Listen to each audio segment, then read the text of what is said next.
नमस्कार मंडळी, राम राम. कथामृत या चॅनलमध्ये आपल्या सर्वांचं खूप खूप मनापासून स्वागत. तर अनेक अनेक विषय घेऊन आपण भेटत असतो आणि त्या विषयावर आपण कथाही ऐकत असतो. तर जो आपण परमार्थ करतो, परमार्थच काय तर सगळ्याच गोष्टीमध्ये श्रद्धा असणं हे फार महत्वाचं आहे. आपण डॉक्टरांच्याकडे जातो श्रद्धेनं, त्यांनी दिलेलं ज्यावेळेला आपल्याला बरं नसतं त्यावेळेला आपण डॉक्टरांच्याकडे जातो, श्रद्धेने जातो. डॉक्टर आपल्याला औषध देतात, ते श्रद्धेने घेतो म्हणून गुण येतो. बरोबर आहे ना? आपल्या शिक्षकांवर आपल्या मुलांची श्रद्धा असते म्हणून ते चांगले शिकू शकतात. ज्योतिषावर सुद्धा विश्वास ठेवला पाहिजे. एखादी कुंडली घेऊन आपल्याला ज्या वेळेला काही प्रॉब्लेम्स येतात जीवनात, आपण कुंडली घेऊन पंडितांच्याकडे जातो आणि त्यांनी केलेला उपाय आपण जर श्रद्धेनं केला तरच त्याचं फळ आपल्याला मिळतं. नाहीतर आपलं झालेलं काय आहे आता सध्या, की आपण आपल्या श्रद्धेचं श्राद्ध घालून टाकलंय. विकल्प सारखे होईल का नाही, शंका मनामध्ये सारखी शंका, हे होईल का नाही, मी करायला लागली आहे, हे व्रत मी करतेय, 16 सोमवार करतेय, पण नक्की या 16 सोमवारात माझ्या ज्या इच्छा आहेत त्या पूर्ण होतील ना, अशी शंका आपण मनात घेतो. आणि तिथंच मग काय होतं, आपलं मन डळमळीत झालं की ते कार्य पूर्णत्वाला येत नाही. म्हणून नेहमी श्रद्धा पाहिजे. अश्रद्धेचं फळ काय आहे माहितीये काय, कार्यसिद्धी होत नाही. तर तुम्हाला एक गोष्ट अशी सांगतेय. तर कथा अशी आहे की भविष्य वर्तविण्यात अगदी निष्णात असणारा एक ज्योतिषी असा होता. आणि तो काय करायचा की भविष्य सांगताना ना भीड बाळगायचा नाही. त्याचं काय असेल ते खरं भविष्य सांगून टाकायचा. ऍक्च्युली भविष्य सांगताना थोडं हातचं राखून सांगितलं पाहिजे. त्याच्या आयुष्यातल्या वाईट गोष्टी सांगायच्या नाहीत, असं कुठंतरी बंधन पाहिजे. पण हा मात्र सगळंच सांगून टाकायचा आणि माणसं घाबरायची.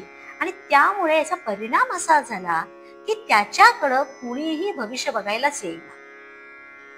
आता गिराईक न आल्यामुळे झालं काय की त्याच्या 2 वेळच्या जेवणाची सुद्धा मारामार व्हायला लागली.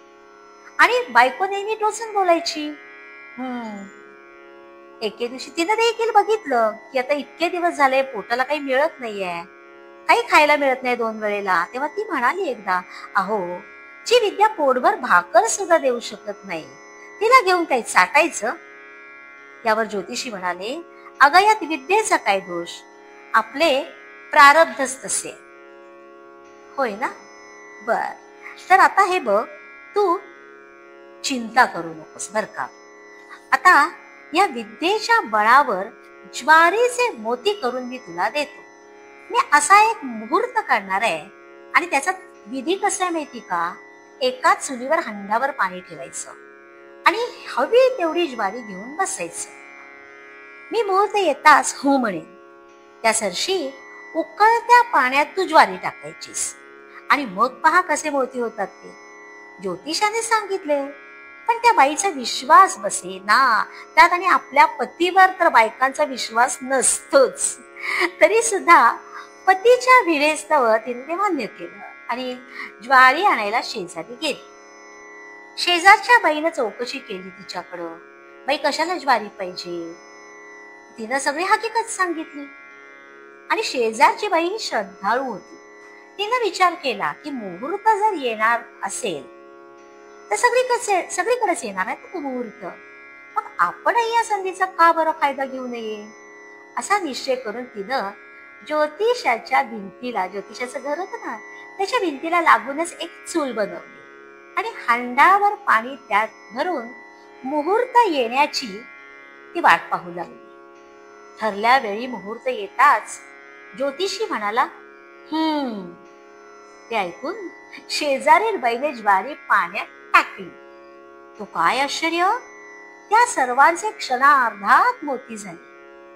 इकडे ज्योतिषाच्या पत्नीने ज्वारी पाण्यात न टाकता विचारले, अहो हो काय म्हणता, काय ते तोंडाने बोला ना. असे बोलून ज्वारी पाण्यात सोडली, पण त्या सर्वांच्या गुगऱ्या झाल्या.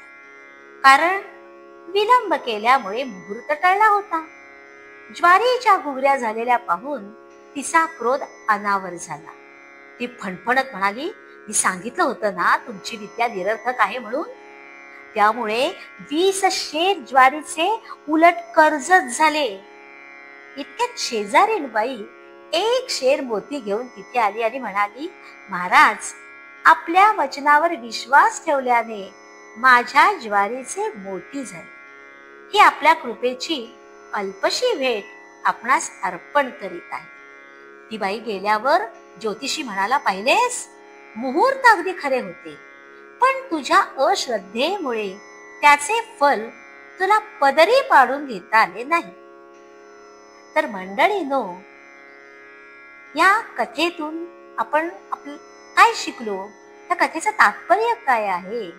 तर गोष्टीमध्ये सांगितल्याप्रमाणे परमार्थ हा पवित्र, सुलभ आणि प्रत्यक्ष आहे. पण आपण त्याच्यावर अविश्वास दाखवतो आणि चिकित्सक बुद्धीमुळे आपल्यापासून तो जीवात्मा दुरावतो.